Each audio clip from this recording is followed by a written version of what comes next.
这课给大家带来的是沙龙当中最流行的梯形甲的光疗延长的教程。好的，然后这是一个卡好指托的手指的状态。接下来我们要涂底胶，但是涂底胶它可以分为卡指托前去涂，也可以卡指托之后去涂，这个是个人的使用习惯，都可以啊。我自己个人比较喜欢卡好指托之后涂，你这样子稍微底胶碰到指托是毫无关系的啊。然后卡指托不会卡的同学们，我们买了1号、2号链接的同学，记得去找助教老师领疑难杂症卡指托的网课。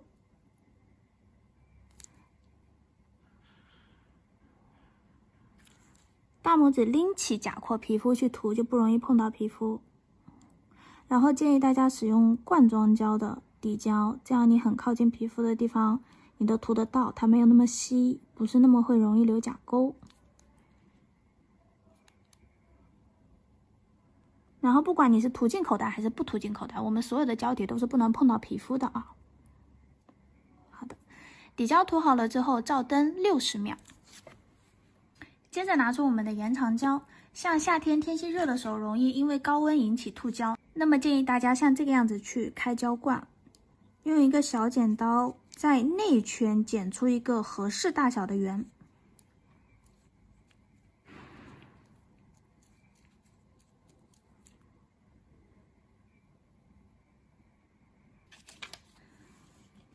好像这个样子的话，后期就不会容易吐的坑哪都是了。好，我们做一个打底的第一步。第一步的打底是先铺出我们的形状和需要延长的长度，包裹住左右 AB 点。AB 点的高度在哪里，我们就要铺到哪里。接着拖出我们今天要延长的一个长度，顺带我们做出甲型，一会儿打磨就更加节省时间了。就正常情况下操作顾客，我们还是建议最多不超过甲床的1:1啊。延长是有一个安全距离的，安全距离就是甲床的1/2延到前面来。但是呢，如果是顾客想做特别长，也就1:1了，再长的话就会很容易受伤折断，因为你延得过长，顾客适应不了这个长度而导致折断。那么排除极端顾客想要做很长，然后他适合长指甲生活的人群不同，我们的延长的长度要有一个善意的建议。那么今天就做1、2、3、4个，铺出了长度和形状了之后，中间的这个衔接处我们稍微补一点点胶，以防它产生断裂。稍微倒置一下，让它在那个台阶的地方胶流到台阶的这个衔接处，不会产生断层。然后我们去照灯30秒。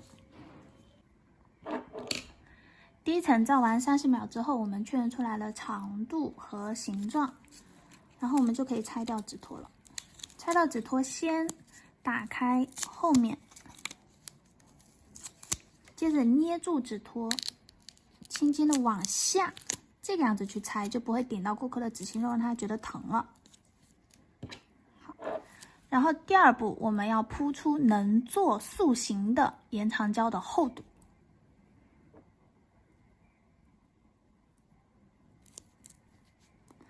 跟做建构的步骤是一样的，但是呢，我们为了后期甲型做出来更好看，我们只要用延长胶包裹住塑形的受力点，然后铺出长度就可以了。所以我们离后缘最好是要有一个2、3毫米的距离，这样就不会流到皮肤上。但是侧线一定要完全包裹住。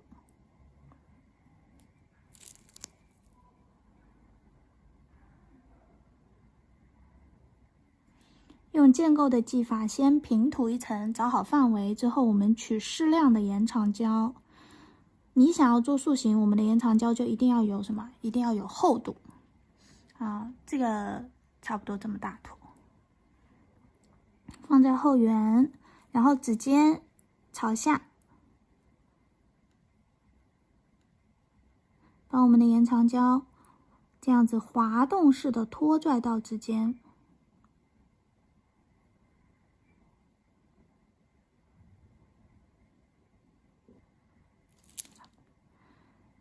接着用笔刷立起来，稍微调整一下，有凹陷处我们一定要把胶带过去给它填平。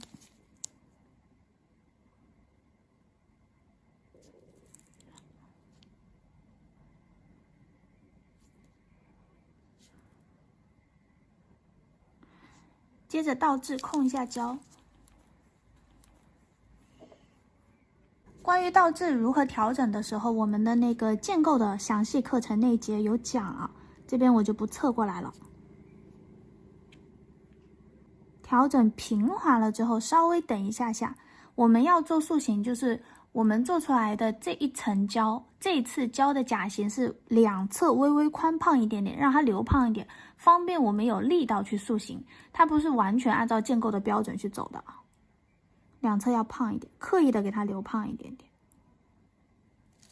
确认好两边宽度够塑形的一个宽胖度的情况下，我们去照灯10秒左右。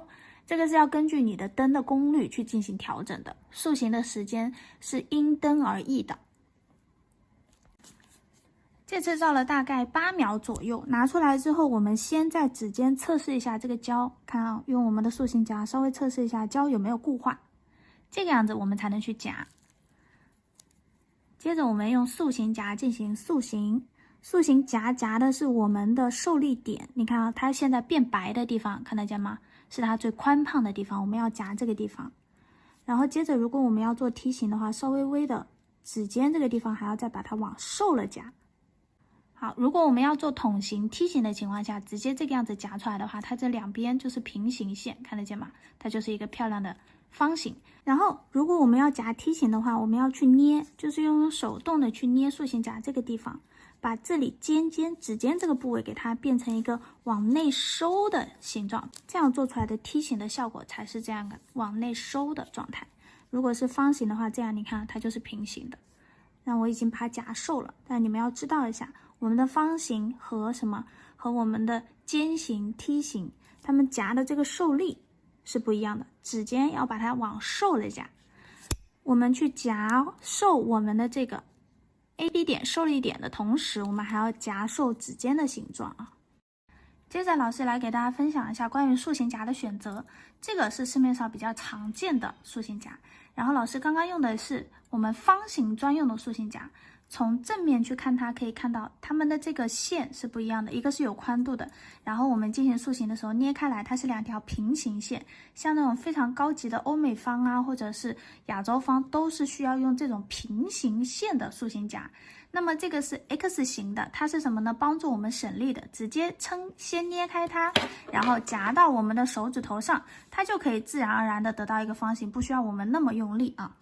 那么这个 X 轴的好处就是，如果你是做水晶延长、水晶粉的延长的话，它是需要一直夹到它固化为止的进行塑形的一个动作。那么我们就可以通过2、3个塑形夹一直放在那边，方便你操作，做出完美的塑形效果。然后这个是我们的 V 型塑形镊，它就是对于疼痛比较敏感的顾客，你可能用这个力气会太大，一夹人家就会觉得容易疼。那么这个就是完全手工自己去调节力道的一个 V 型塑形镊，可以看到它整个塑形效果是非常好的。然后这个目前我还没有进行打磨，可以看到它整个变瘦了的状态。然后我们是一定要是两边做塑形之前，两边要把它做胖一点，这个样子我们再用延长胶去往内夹的时候，侧边有厚度才能箍得住我们甲床的肉，不然你是无效塑形，你夹的那会儿瘦了，但是你照完灯之后它又回弹了，这个就是回弹的最大原因。有时候并不是说你的产品不 OK， 有可能你的产品也是 OK 的，你的光疗胶的硬度也是够的，但是你怎么做它总是会回弹，那么就是你的技法的问题了。技法的问题出现在哪里？出现在你两侧的胶的厚度不够。那么接下来我们清洁干净，然后进行打磨修形。擦去浮胶，不管你用砂条进行打磨修形也好，还是用机器打磨修形也好，我们都要先擦干净浮胶，再进行修形的动作。好的，清洁干净甲面之后，我们来进行梯形的修行。首先拉顶部直线，顶部直线我们修直了之后，我们顶部直线修好了之后，差不多拉成直线了之后，我们倒过来检查一下我们的这个顶部直线和我们的甲后廓这里是不是一个平行线的关系，直接倒过来微调，确保我们的顶部直线笔直了之后，我们再去修侧直线。修侧直线的时候注意，梯形容易修不好看，就是因为左右不对称。左右不对称最大的原因是出现在两侧的这个斜直线斜进来的角度不同，这个是我们需要去精准把控的。所以我们是先把这一条顶部直线修好来，跟我们的甲后廓是一个平行关系了之后，我们再去拉侧直线。拉侧直线的时候，掰开我们的甲廓啊。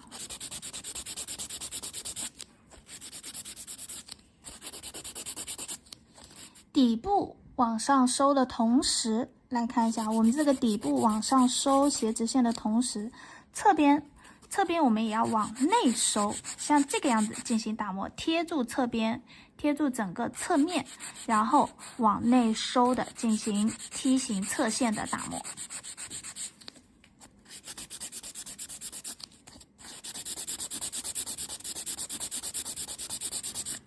并且这个时候呢，大家可以看到老师的大拇指是按压住顾客的甲床的，看得见吗？我们这样往上顶的时候，顾客的甲床就不会觉得不舒服。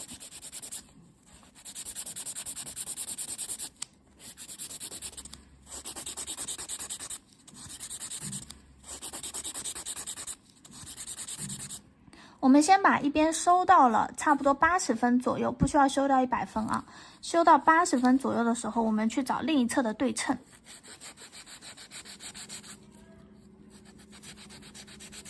同样要按压住顾客的甲床，这个时候我是用这2根手指头，中指和无名指去按压住顾客的甲床的。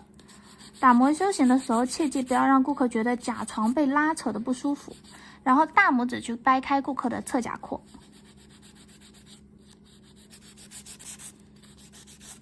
观察一下左右两侧往内收的角度是不是相同的。现在就是去找左右对称。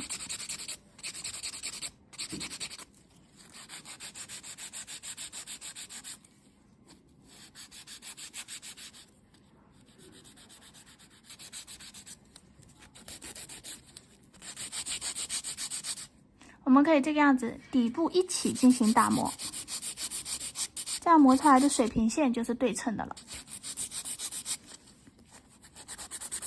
然后再慢慢微调它的左右对称性。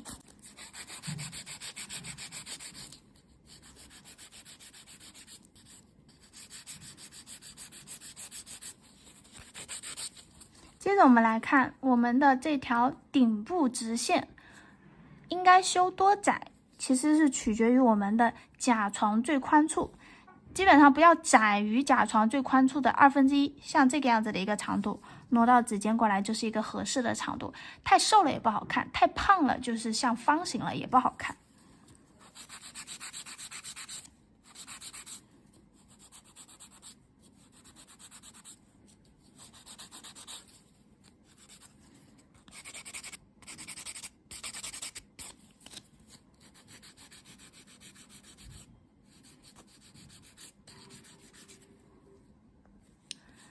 两侧的大形和斜直线修磨的差不多了之后，我们来找底部的直线，把它做得更漂亮，就可以换这个我们的这个钢板锉去拉底部的轮廓线。这个轮廓线是要整个延伸到我们的这个侧边的侧线上面去进行衔接的啊。然后修磨侧直线总是容易打出缺口的，磨出缺口的是因为你是这个样子抬着去修磨的，错的。我们要整个卡在侧直线底下微微张开来的进行底部形状线的修磨的，把它修锋利。然后这里可以看到，这里微微的和本甲的这个衔接处有一点凹陷，一会儿老师教大家用打磨机进行修行。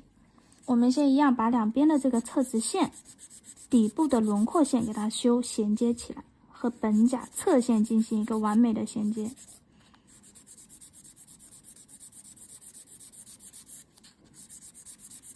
磨出它的梯形的锋利感，线一定要笔直。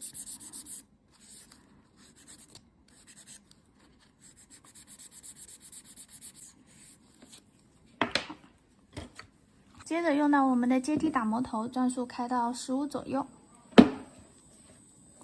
进行与本甲侧边的无缝衔接的打磨。就轻轻的带一下，因为刚刚我倒置的时候调整的很好，所以它其实侧边没有什么特别的留的特别宽胖的地方。这边也是一样的，刚刚这里有个小台阶，我们给它衔接一下。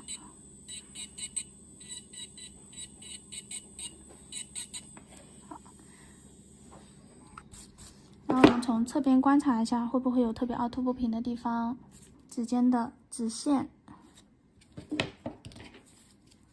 厚度，我们给它找完美一下。我们来清洁干净甲面灰尘。大家可以看到，老师其实整甲面打磨基本上就是两边，因为我们塑形两边刻意留宽了，打磨的就是这个地方。好，我们来看一下整个打磨过程，其实没有很长时间，并且我打磨的范围可以看到只有这两边，看得见吗？我们侧过来看一下这个延长胶和本甲的衔接，因为我倒置了之后，它就是无缝衔接的，并且我的胶的最宽处、最厚的地方是在我们这里断裂处的这个受力点这个地方。那么如果你学会控胶了的情况下，并且你明确的知道自己两边要留多厚，可以看到我再用酒精擦一下给大家看一下，可以看到我虽然打磨过了两边，但是可以看到这里有一个深度厚度的感觉吗？我们的延长想要它特别硬，我来掐一下给大家看一下，从侧边底部给大家看一下，我们这个侧边你想要塑形效果好，侧边的这个胶是需要有厚度的，明白这个道理吗？两边一定要有厚度，我们塑形之后夹了这个肉，它才不会回弹。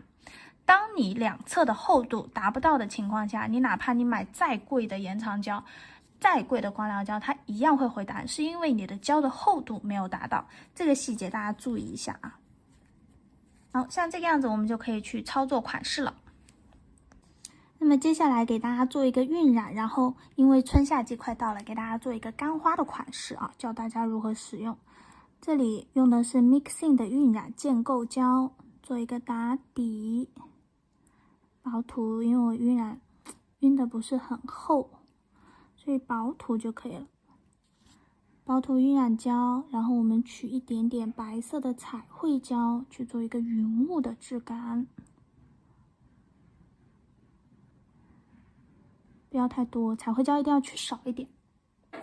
接着擦干净我们笔上的彩绘胶，再取少量的 Mixing， 进行一个晕染的虚化，调整到你想要的一个云雾的质感。胶太厚的地方刮掉，然后每一次去晕它的时候，用的都是干净的加固胶，用我们的圆头笔轻轻的拨动它，刷出你想要的一个质感。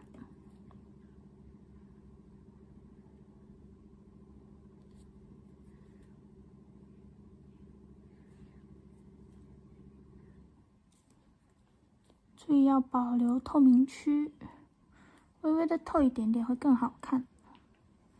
我自己个人不怎么喜欢把它铺满，剩下的就看你自己想要做成什么样子。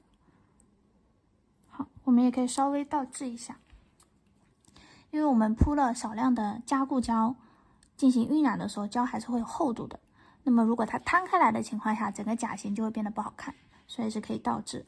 倒置一下，让它胶体回流，两边就是薄的，然后我们去照灯30秒。接着我们利用加固的浮胶去粘贴少量的云锦粉，让它有一点点反光的质感，不要太多。指甲压服贴就可以了。后缘带一点点，我自己个人不喜欢贴满的感觉，贴满了感觉太多了，就中间稍微微多一点，然后指尖和后缘稍微通透一点。好，再照个30秒。接着我们薄涂少量的高粘粘钻胶，薄薄的一点点就可以，大致涂抹在你要粘贴干花的位置就可以了，不用平涂涂满。还是要保留我们后缘和指尖的这个薄的感觉，然后我们去摆放我们想要贴的干花。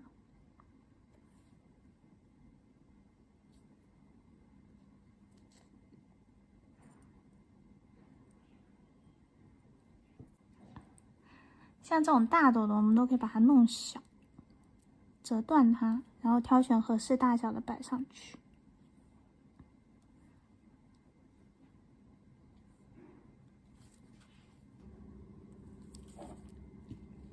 好，来看像这个样子摆好了之后，我们要用到一个保鲜膜，就像这个样子的保鲜膜，我们把它盖下去，轻一点啊，不要让我们的干花位置跑掉了。然后给它压紧，压平它，把整个干花都完全包裹到位了之后，像这个样子用手指灯照干之后，我们可以看到这个整个它就完全看得到吗？360度服贴在我们甲面上了。然后我们撕掉保鲜膜，好像这个样子就 OK 了。然后接着再拿出我们的晕染建构胶，就是刚刚做晕染的这个胶啊，它也可以非常好的做出一个建构的效果。然后它的特点就是它不是那种高印的胶，高印的胶就是延长胶嘛，对不对？光疗胶。那这个呢是特地用来做建构的胶的同时，它的最大优点就是它固化后不泛黄。有很多建构胶它固化之后都会有一点微黄的状态，这个是真的一点都不黄。而且非常好做建构流品，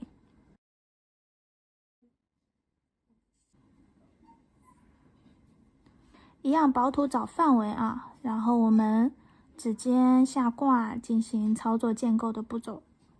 建构的侧面的视频，我有一个建构的教程，大家去看啊。长指甲我就不倒过来倒过去了，镜头不好调整。这个是在倒过来调整甲面高点啊。好，一个完美的建构的状态了。调整好了之后，我们去照灯60秒。好，加固照完灯之后，我们来擦去加固的浮胶，是因为我们要做彩绘而擦的浮胶。就正常，如果你做完了直接封层的话，是不需要擦浮胶的啊。然后我们用白色的彩绘胶画几个5瓣花进行点缀一下下。来跟我们的款式更加的接近，随意的加在我们的花卉的边上。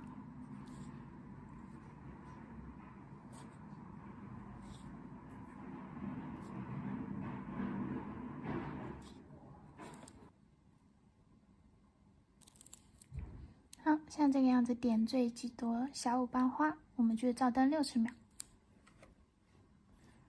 接着我们点缀几根线条，有一种蕾丝花卉的感觉，不需要太规则，但是一定要偏细一点点。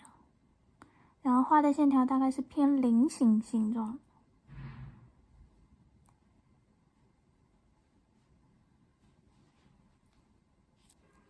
可以看到我取胶都是很少的。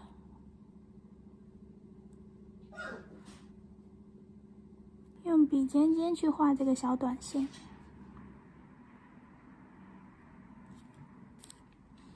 然后局部点缀几个小圆点，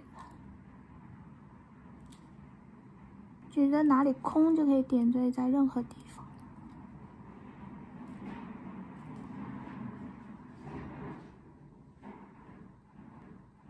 不规则随意一点点的这个小蕾丝，然后同样彩绘胶都是照灯60秒啊。蕾丝画好了之后，我们就可以进行封层了。老师用的是一个高粘的硬式封层，它也可以用来做建构。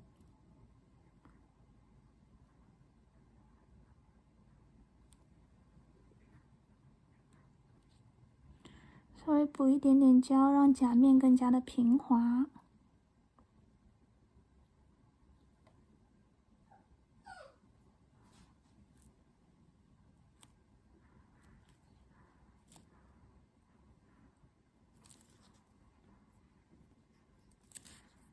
像这个样子，可以看到它的层次感是非常漂亮的。然后我们去封层的话，建议大家照灯2个60秒啊，我们去照灯。封层罩干之后，我想要我的款式立体感更强，就是质感更强，我们还可以用这个拉丝胶进行一点点线条的点缀，